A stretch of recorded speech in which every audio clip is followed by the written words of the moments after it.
Hello students, Saraswati group of colleges के YouTube channel पर आपका स्वागत है। मैं अजय सिंह आप लोगों के साथ डिस्कस कर रहा था डैम्प्ड हार्मोनिक ऑसिलेशन का जो डिफरेंशियल इक्वेशन है उसके लिए सॉल्यूशन, और हम लोग उस सॉल्यूशन को पिछले क्लास में निकाला था। फिर मैं यह बताया था कि इस सॉल्यूशन के 3 पार्ट्स होते हैं, 3 अलग अलग केसेस में, जहां डैम्पिंग कांस्टेंट हम 2 के जो है लिए हैं, जहाँ पर के वैल्यूज के आधार पर हम 3 केसेस डिस्कस किए हैं, जिसमें अलग अलग ऑसिलेशन का नेचर होता है। जहाँ पर हम कहते हैं कि यह आपका मोशन ओवर डैम्पिंग का होगा, क्रिटिकल डैम्पिंग का होगा अथवा लाइट डैम्पिंग का होगा।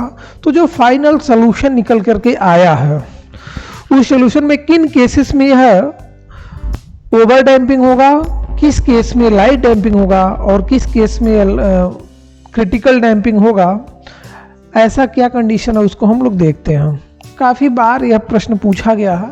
तो जो फाइनल इक्वेशन है आपका, यह आपका इक्वेशन था differential equation of damped harmonic oscillation d2x upon dt square plus 2k dx upon dt plus omega 0 square x equal to 0।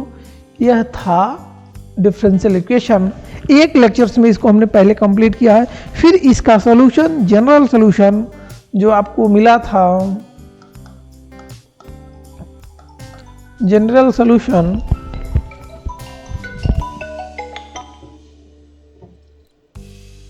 वह जनरल सॉल्यूशन जो आपका है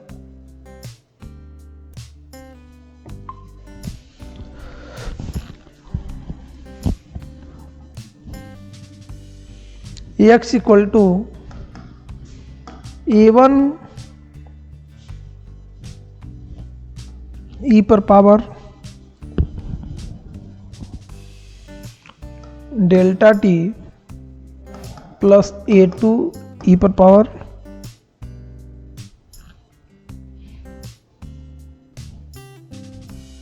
माइनस डेल्टा t।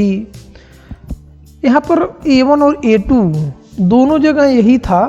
आपको मैं बताऊं, पिछले क्लास को मैं अटैच कर रहा हूं आपके साथ। ये डेल्टा की 2 वैल्यू थी, प्लस माइनस इनकी जो 2 वैल्यूज थी, उन्हीं वैल्यूज को एक बार पॉजिटिव वैल्यू के यहाँ रखा गया, एक बार निगेटिव वैल्यू को, और दोनों के लीनियर कॉम्बिनेशन को फाइनल सॉल्यूशन के रूप में रखा गया है। यहाँ पर जो वैल्यू आया था minus k plus minus k square minus omega 0 square, यहाँ पर एक बार प्लस वैल्यू यहाँ पर लिखा गया है और माइनस वैल्यू यहाँ पर लिखा गया है। फिर फाइनल जो सॉल्यूशन आपको मिला है x equal to a1 e पर power minus k plus k square minus omega 0 square into t plus a2 e पर पावर माइनस के, ये माइनस सोल्यूशन के साथ minus k square minus omega 0 square into d. ये solution आपका पिछले lectures में derive किया गया है। एक बात यहाँ देखिए, a1 और a2 क्या है, आर्बिट्री कांस्टेंट है। यहाँ पर ये टर्म्स दोनों में सेम है। यह टर्म क्या है, यहाँ भी सेम है, केवल साइन का अंतर है। इस टर्म को अगर सपोज कर लेट मान लें डेट्स अल्फा इक्वल टू हम कह लें माइनस रूट में के square minus omega 0 square.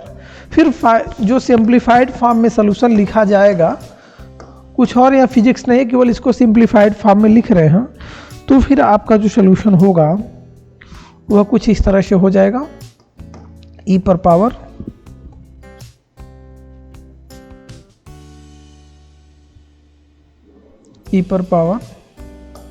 Minus k minus alpha into t plus a2 e पर पावर माइनस के, यहाँ पर प्लस अल्फा होगा माइनस अल्फा टी ये सॉल्यूशन आपका होगा। इसमें मैं जो डिस्कस किया हूँ कि इसका नेचर 3 केसेस। केस फर्स्ट, अगर आपका damping constant k greater than omega 0 है तो case is said to be over damping. Over damping, तो यहाँ पर देखिए इस वैल्यूज पर ये पूरा पूरा अल्फा पर डिपेंड करेगा, क्योंकि ये कम अथवा ज़्यादा होगा तो उसके अनुसार अल्फा की वैल्यू वेरीज करेगी। और अगर यहाँ पर k इक्वल टू ओमेगा 0 तो ये होगा क्रिटिकल डैम्पिंग। डीप एनालिसिस है, थोड़ा सा ध्यान हो दीजिए इस पर। और अगर k लेस देन ओमेगा 0 तो यह लाइट डैम्पिंग होगा।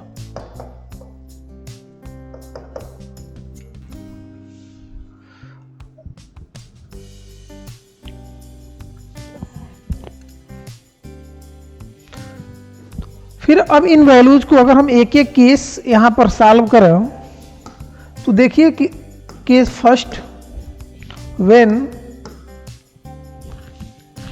k greater than omega 0, case क्या होगा? ओवर अथवा हेवी डैम्पिंग। ओवर डैम्पिंग मतलब बहुत जल्दी से, ओवर डैम्पिंग मतलब होता है कि यहाँ पर टाइम के साथ बहुत तेजी से क्या कर रहा है, एम्पलीट्यूड डिक्रीज कर रहा है, ऐसे बहुत तेजी से। ये टी है, यह आपका एम्पलीट्यूड है, तो ओवर डैम्पिंग इसको कहेंगे, अथवा हेवी कहते हैं, बहुत ज़्यादा मात्रा में हेवी डैम्पिंग। इसमें इस इक्वेशन को क्या लिखा गया था? इसको इक्वेशन नंबर 2 लिखा गया है, जो डिफरेंशियल इक्वेशन वो इक्वेशन फर्स्ट है। इस इक्वेशन 2 में और फर्स्ट में अगर इस सॉल्यूशन का हम यूज करेंगे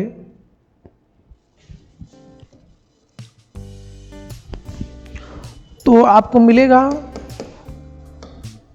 फ्रॉम इक्वेशन 2 वी गेट, हमने सपोज किया कि अल्फा इक्वल टू रूट में के स्क्वायर माइनस ओमेगा 0 स्क्वायर। अगर यह के क्या है, बड़ा है, तो यह वैल्यू कैसा होगा? यह रियल वैल्यू होगा, रियल होगा। अगर ये बड़ा है तो रूट में यह रियल वैल्यू देगा।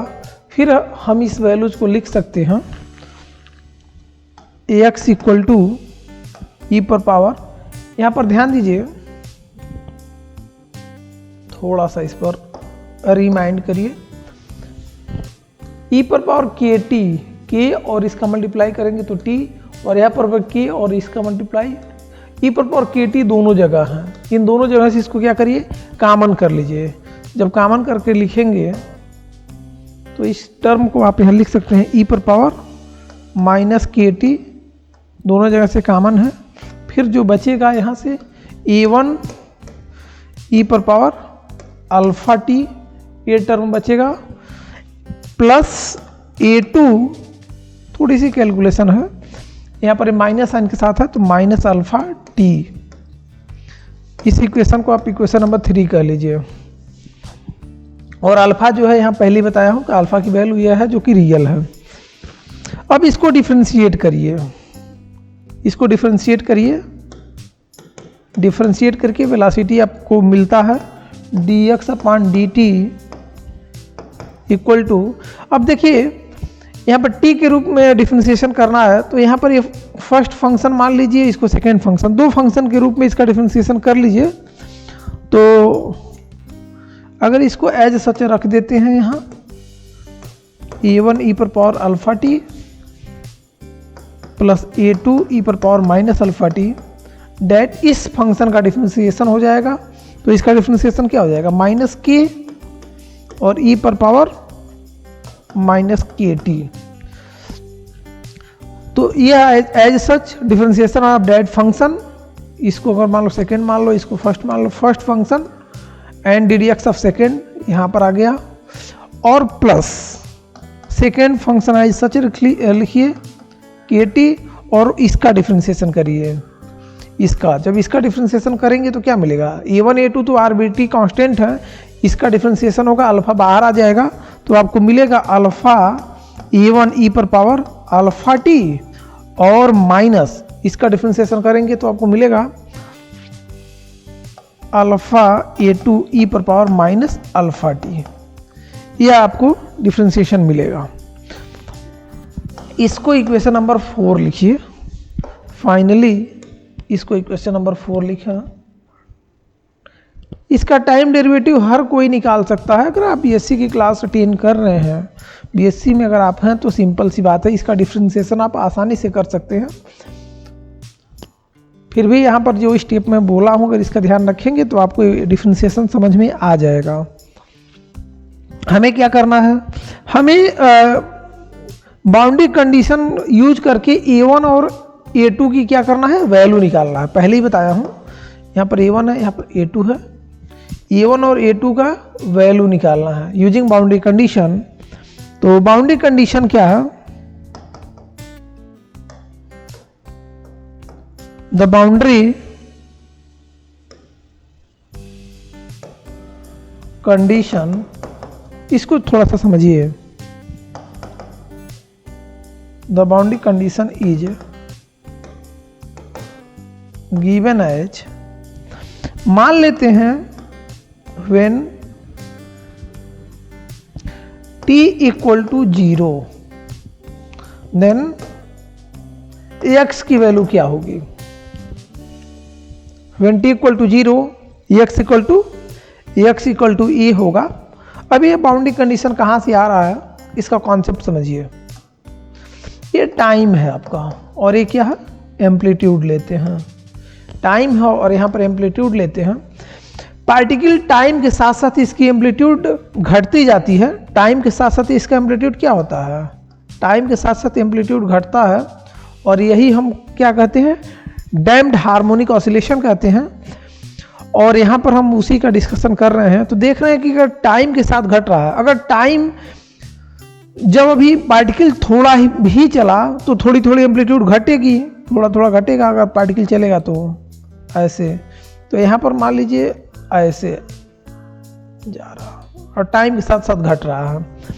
अब अगर टाइम के साथ एम्पलीट्यूड घट रहा है, ऐसे सपोज दैट घट रहा है एम्पलीट्यूड, इधर में टाइम थोड़ा भी पार्टिकल ना चलाओ, जब ही स्टार्ट हो रहा पहले ऑसिलेशन में, तो एम्पलीट्यूड क्या होगा, मैक्सिमम होगा, मतलब ए होगा।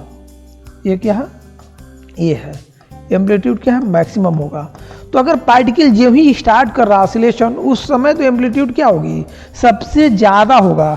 मतलब टी मिनिमम करते हुए, यह जो टी टाइम को मिनिमम करते हुए आप इस टाइम को घटाते हुए टी इक्वल टू 0 पर आ जाए। जब ही पार्टिकल स्टार्ट हुआ, ऑसिलेशन करना स्टार्ट किया, तो जब ही स्टार्ट किया मतलब उस इंस्टेंट को मान लो जब ही किया त्यों ही हम टाइम देख रहे हैं, तो t equal to 0, taking as t equal to 0, मतलब जब पार्टिकल स्टार्ट कर रहा ऑसिलेशन उसी टाइम उसकी क्या होगी, मैक्सिमम एम्पलीट्यूड होगी।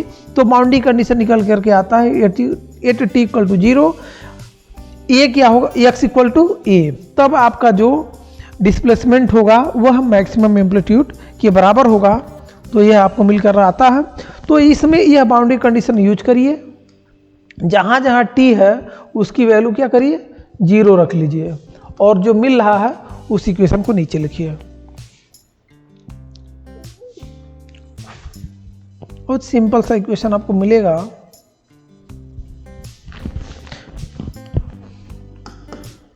Then from equation 4 we get dx upon dt, यह वेलोसिटी देगा, पहले ही बताए हैं। इसकी वैल्यू क्या हो जाएगी, आप जानते हो e पर पावर t है, t की वैल्यू 0 है, तो e पर कोई भी वैल्यू अगर पावर हो, e पर पावर 0 की वैल्यू 1 होती है। तो जहाँ जहाँ e पर पावर t है, t को 0 पुट करोगे तो उसकी वैल्यू 1 हो जाएगी, यहाँ भी यहाँ भी यहाँ भी। तो जो रिजल्ट मिलकर आएगा यहाँ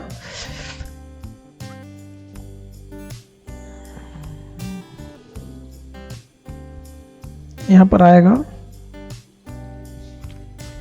यहाँ से आपका मिल जाएगा -k और A1 प्लस A2 और यहाँ से मिलकर आएगा, फिर से 1 हो जाएगा तो प्लस अल्फ़ा, अल्फ़ा कॉमन कर लीजिए, A1 माइनस A2, ये टर्म्स मिलेगा जब इसमें इस t की वैल्यू को पुट करेंगे। एक चीज़ और ध्यान दें कि जब x इक्वल टू ए है तो A1 और A2 जो दोनों आर्बिट्री कांस्टेंट का योग होगा वह किसके बराबर होगा, a के बराबर होगा। एंड आल्सो आपको मिलेगा जो a है A1 प्लस A2 के क्या होगा, बराबर होगा। यहाँ से एक टर्म आपको और मिल सकता है, अगर हम A2 की वैल्यू निकालना चाहें तो A2 equal to A minus A1, ये आपको मिलेगा। तो हमें फाइनली क्या करना है, इन दोनों आर्बिट्री कांस्टेंट A2 और A1 की वैल्यू को डिटरमाइन करना है। यह एक इक्वेशन मिला हुआ है यूजिंग बाउंड्री कंडीशन, इसको सॉल्व करते हैं। सॉल्व करने के बाद बहुत ही इजीली आपको A1 की वैल्यू मिल जाएगी। तो आप यहाँ देखो v इक्वल टू क्या मिल जाएगा, A1 को कॉमन कर लीजिए, यहाँ से अब देखिए माइनस अल्फ़ा माइनस के और माइनस अल्फ़ा प्लस के A2 आपको मिलेगा ये।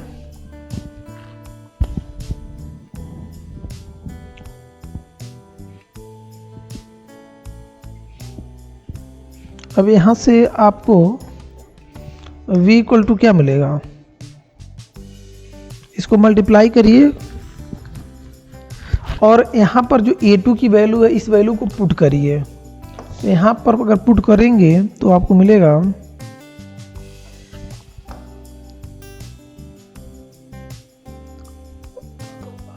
अल्फ़ा माइनस के A1 minus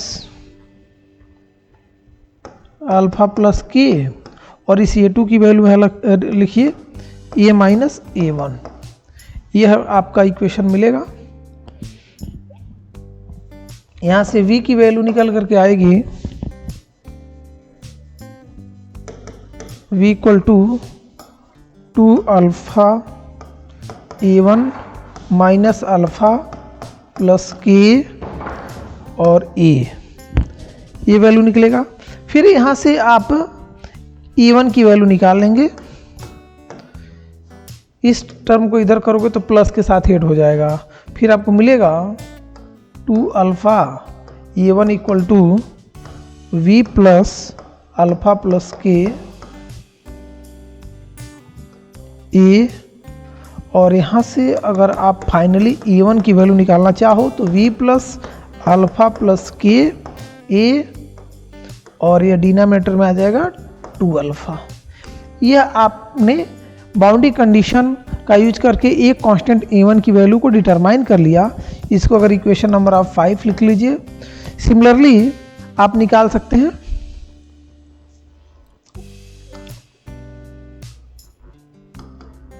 also we have A2 की वैल्यू कैसे प्राप्त करेंगे, यहाँ से प्राप्त करेंगे, इसकी वैल्यू को पुट कर लीजिए जो अभी निकाले हैं इक्वेशन 5 में। तो यहाँ से A2 इक्वल टू इसकी वैल्यू को यहाँ ला कर रखिए, आपको मिलेगा a माइनस यह वैल्यू रखिए v plus alpha plus k a upon 2 alpha. इस इक्वेशन को सॉल्व करिए, सॉल्व करने के बाद मिलेगा 2 alpha a minus v minus a alpha plus k a by 2 alpha. इसको अरेंज करें, अरेंज करने के बाद जो आपका रिजल्ट मिल जाएगा, जो चीज़ें कैंसिल हो रहा है उसको कैंसिल कर लीजिए। Alpha a minus k a minus v upon 2 alpha, and finally we get the solution A2 equal to alpha minus k a minus v 2 alpha. That's two values of linear constants A1 की value है और A2 की value है। इसको equation number 6 लिख लीजिए ये। अब आप बताओगे कि जो सॉल्यूशंस हमें मिला है डैम्प्ड हार्मोनिक ऑसिलेशन का, सॉल्यूशन तो वही है लेकिन A1 और A2 की जो नेचर्स हैं इस प्रकार हैं, जो K पर और अल्फा पर डिपेंड कर रहा है। तो फाइनल जो आपका सॉल्यूशन हो जाएगा ओवर डैम्पिंग केस के लिए, वह सॉल्यूशन क्या हो जाएगा? Hence the solution in this case x equal to e पर पावर माइनस के टी, और यहाँ पर वैल्यूज है A1 ई पर power alpha t plus A2 e पर पावर माइनस अल्फा टी। यह सॉल्यूशन है। लेकिन इस सॉल्यूशन में आपको इतना चीज देखना है, where the value of A1 and A2 are given in equation 5 and 6। यहाँ पर 6 में और 5 में A1 और A2 की वैल्यू रखे गए हैं। इन वैल्यूज को पुट करेंगे A1 और A2, फिर जो सॉल्यूशन आपको मिलेगा वह आपका क्या होगा? फाइनल सॉल्यूशन होगा। और यहां पर अल्फा का जो पहली वैल्यू ले चुके हैं, अल्फा इक्वल टू रूट में के स्क्वायर माइनस ओमेगा 0 स्क्वायर, और के बड़ा है तो इसका नेचर कैसा है? रियल है। इस तरह, और इस फाइनल सॉल्यूशन को हम इक्वेशन नंबर क्या लिखेंगे? 7 लिखेंगे। ये इक्वेशन 7 रिप्रेजेंट ओवर डैम्पिंग।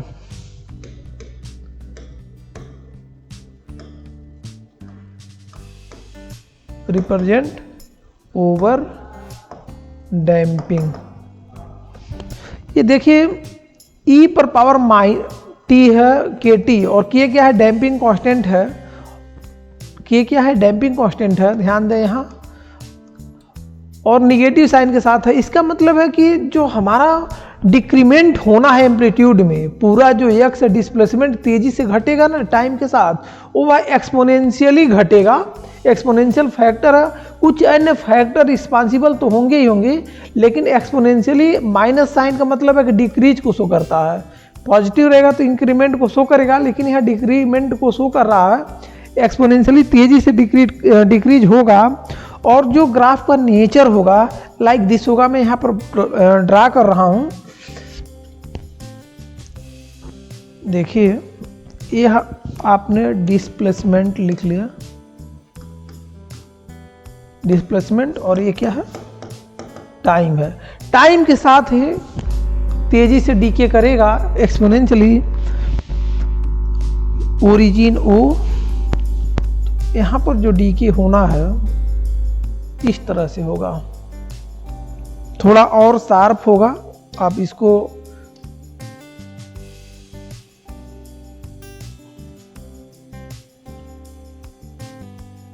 यहाँ ऐसे आएगा। यहाँ पर देखिए यह तेजी से घटेगा, लेकिन यहाँ पर जो ई पर वैल्यूज है ये रियल है। ये माइनस साइन है और यहाँ पर प्लस साइन है, तो इसका बहुत ज़्यादा इफेक्ट नहीं, लेकिन इसका सबसे ज़्यादा इफेक्ट पड़ेगा। लेकिन इसकी वैल्यूज ऐड होगी, बढ़ेगी। तो इस तरह से देखेंगे कि यह क्रिटिकल डैम्पिंग तो नहीं होगा, क्रिटिकल से ज़्यादा होगा, लेकिन फिर भी ये क्या होगा? ओवर डैम्पिंग का केस होगा। Over damping. फिर इसके बाद हम देखते हैं कि क्रिटिकल डैम्पिंग क्या होता है। Critical damping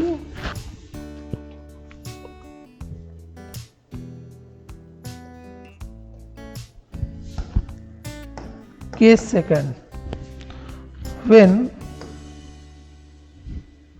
k equal to omega 0, वो क्या है? क्रिटिकल डैम्पिंग है। That is critical damping.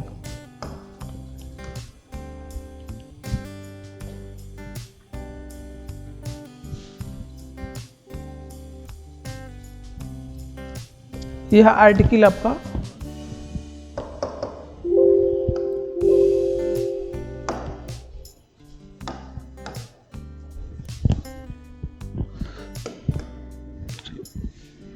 अब क्रिटिकल डैम्पिंग में देखें इक्वेशन 2 जो है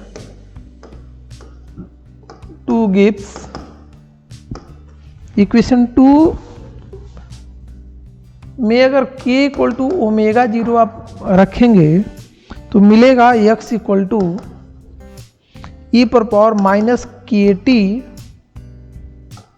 A1 प्लस A2। चूँकि इक्वेशन 2 यहाँ दिया हुआ है, मैं आपको लिख करके बता रहा हूँ। इक्वेशन 2 था